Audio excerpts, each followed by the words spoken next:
दोस्तों, आज जो मैं कहानी आप सबको सुनाने जा रहा हूँ, जो यह स्टोरी आज आप सब सुनेंगे। दोस्तों, यह स्टोरी सुनने के बाद आप सबको भी डर का एहसास होने लगेगा। दोस्तों, यह कहानी एक सच्ची घटना पर आधारित है। दोस्तों, आज की कहानी दो दोस्त की है। दोस्तों, हम सभी अपने जीवन को बेहतर बनाने के लिए कुछ भी करने के लिए तैयार होते हैं। दोस्तों, इसी सोच में दो दोस्त जो अपने जीवन को बेहतर बनाने के लिए मुंबई जाते हैं। दोस्तों, वह दोनों बिहार से बिलोंग करते थे। दोस्तों, उन सबको नहीं पता था कि मुंबई जाने के बाद उन सबके साथ क्या होने वाला है। वैसे भी दोस्तों, कल कौन देखा है कि हमारे साथ कल क्या होगा।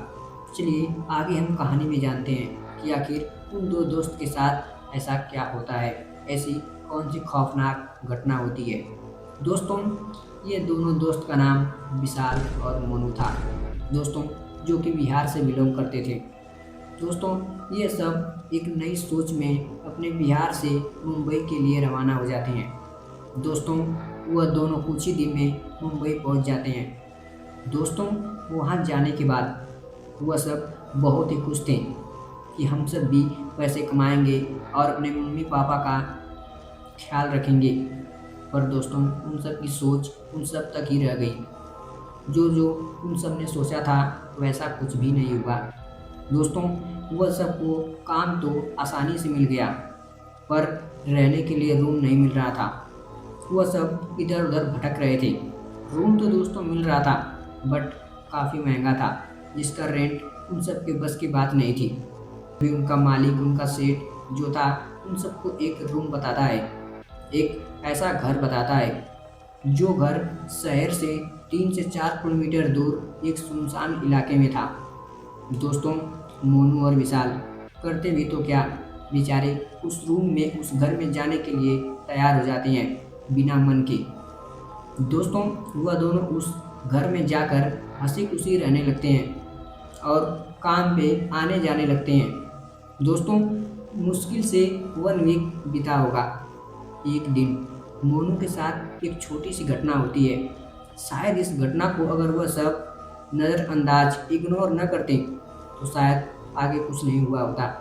दोस्तों, एक रात की बात है। मोनू और विशाल गहरी नींद में सो रहे थे। तभी अचानक से मोनू की चादर किसी ने खींचा। मोनू झट से उठा और इधर उधर देखने लगा, पर उसे वहाँ पे कुछ नहीं दिखाई दिया। तभी उसने विशाल को उठाया। अरे विशाल, देखो, मेरी चादर कोई खींच रहा है। पर विशाल क्या जवाब देता है कि तू थक चुका है, तुझे बैकी बैकी हरकतें दिख रही है, चल सो जा, कल काम पे भी जाना है। पर मोनू को पता था कि उसके साथ कोई मजाक नहीं, बल्कि वह हकीकत बोल रहा था, वह सच्चाई बोल रहा था। मोनू की नज़र अपने उस चादर पे, अपने उस कंबल पे जाती है। उसका कंबल बेड के नीचे गिरा था। मोनू को पूरा यकीन था कि यह घटना एक हकीकत थी। दोस्तों, उस रात मोनू बिना कुछ बोले सो जाता है। दोस्तों, वह दोनों फिर से काम पे आने जाने लगते हैं। इस छोटी सी घटना को वह दोनों ही इग्नोर कर देते हैं। तभी एक दिन की बात है। विशाल के कुछ दोस्त जो कि गांव से आए हुए थे। विशाल मिलने के लिए उन सब के रूम पे चला जाता है। दोस्तों, अब उस दिन को रात में मोनू के साथ क्या होता है। मोनू उस दिन रात को अकेले था। दोस्तों, मोनू सो रहा था। अचानक से मोनू को किसी के रोने की और किसी के कदमों की आवाज़ सुनाई दी।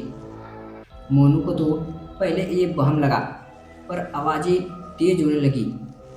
मोनू ना चाहते हुए भी अपनी नींद से उठ गया और इधर उधर देखने लगा, पर दोस्तों मोनू को कुछ भी नहीं दिखा। तभी मोनू को जोर जोर से रोने की आवाज़ें आ रही थी, वो भी बाथरूम से। दोस्तों, बिना डर के सीने को चौड़े किए मोनू उस बाथरूम का दरवाज़ा खोलता है। दोस्तों, दरवाज़ा खोलते ही मोनू क्या देखता है, उस बाथरूम में एक 8 साल की बच्ची थी जो अपने सर को नीचे करे हुए बैठी थी। मोनू उसे आवाज़ लगाने लगता है। तभी वह लड़की अपने सर को जैसे ही ऊपर करती है, दोस्तों मोनू उसकी शक्ल देखते ही भागने की कोशिश करता है। दोस्तों उस लड़की की शक्ल एकदम से सड़ चुकी थी, जो कि कोई आम आदमी देख ले तो वह वहीं पे बेहोश हो जाए। मोनू भागने के लिए पीछे मुड़ा, पर मोनू जैसे जम चुका था, उसके पैर हिल नहीं रहे थे। मोनू चिल्ला रहा था, तड़प रहा था, पर उसकी यह भयानक आवाज़ सुनने वाला वहाँ पे कोई नहीं था। दोस्तों देखते ही देखते मोनू के आसपास कई सारी साया या यूं कहूं भूत प्रेत कई लोग आ गए, जिनके भयानक भयानक चेहरे थे। दोस्तों देखते ही देखते मोनू की चीखें उसी कमरे में गूंजती रह गई और मोनू के साथ वह हादसा हो गया। अगली सुबह विशाल अपने दोस्तों के यहाँ से होकर आया। जैसे ही उसने अपने रूम का, अपने घर का दरवाज़ा खोला, दोस्तों पूरे फर्श पे खून ही खून थे और मोनू टॉयलेट में एक अजीब तरीके से पड़ा हुआ था।